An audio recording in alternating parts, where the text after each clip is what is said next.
சரியா படிப்பு வரலைன்னா வாத்தியாரே சொல்றாப்ல, நீ எல்லாம் ஆடு மாடு மேய்க்கத்தான் லாய்க்கணும். அம்பிட்டு கேவலமா போச்சு உனக்கு. என்ன இவெல்லாம் விவசாயம் பண்ணுவா, இவெல்லாம் ஐயோ பெரியார் மட்டும் இல்லைன்னா நான் விவசாயம் பார்த்திருப்பேன். நல்ல வேலை அந்தாலும் வராமலே இருந்திருந்தா பல பேர் விவசாயம் பார்த்திருப்பான். இவன் சொல்றது பெரியார் மட்டும் இல்ல நல்லா விவசாயம் இருந்திருப்பேன் அப்படின்னு. அப்புறம் வீட்டுல வேண்டது மண்ணலி திம்பிய உங்களுக்கு கேவலமா போச்சு. என்ன வேளாண்மை செய்யறது?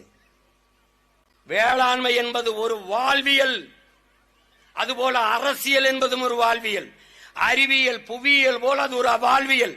வரிசையில் நின்று 1000-500க்கு வாக்கை விற்கிற சந்தை இல்லை. ஏன் இந்த ஆள் படத்தை இவருக்கு எங்களுக்கு என்ன இருக்குது? எங்க அண்ணன் கூட அவரை பார்த்திருக்கலாம், நான் எல்லாம் பார்த்ததே கிடையாது. எனக்கு அவருக்கு என்ன சம்பந்தம் இருக்குது? யாரு? ஏன் சீமான்னு ஒருத்தன் ராமநாதபுரத்துல ஆடு மாடு மேய்ச்சிக்கிட்டு தெரியாம படிச்சுட்டு திரைப்படத்துல இயக்குனர் ஆகியிருக்கான்னா அதுக்கு ஒரே ஆள் தான் காரணம், இந்த ஆள் தான்.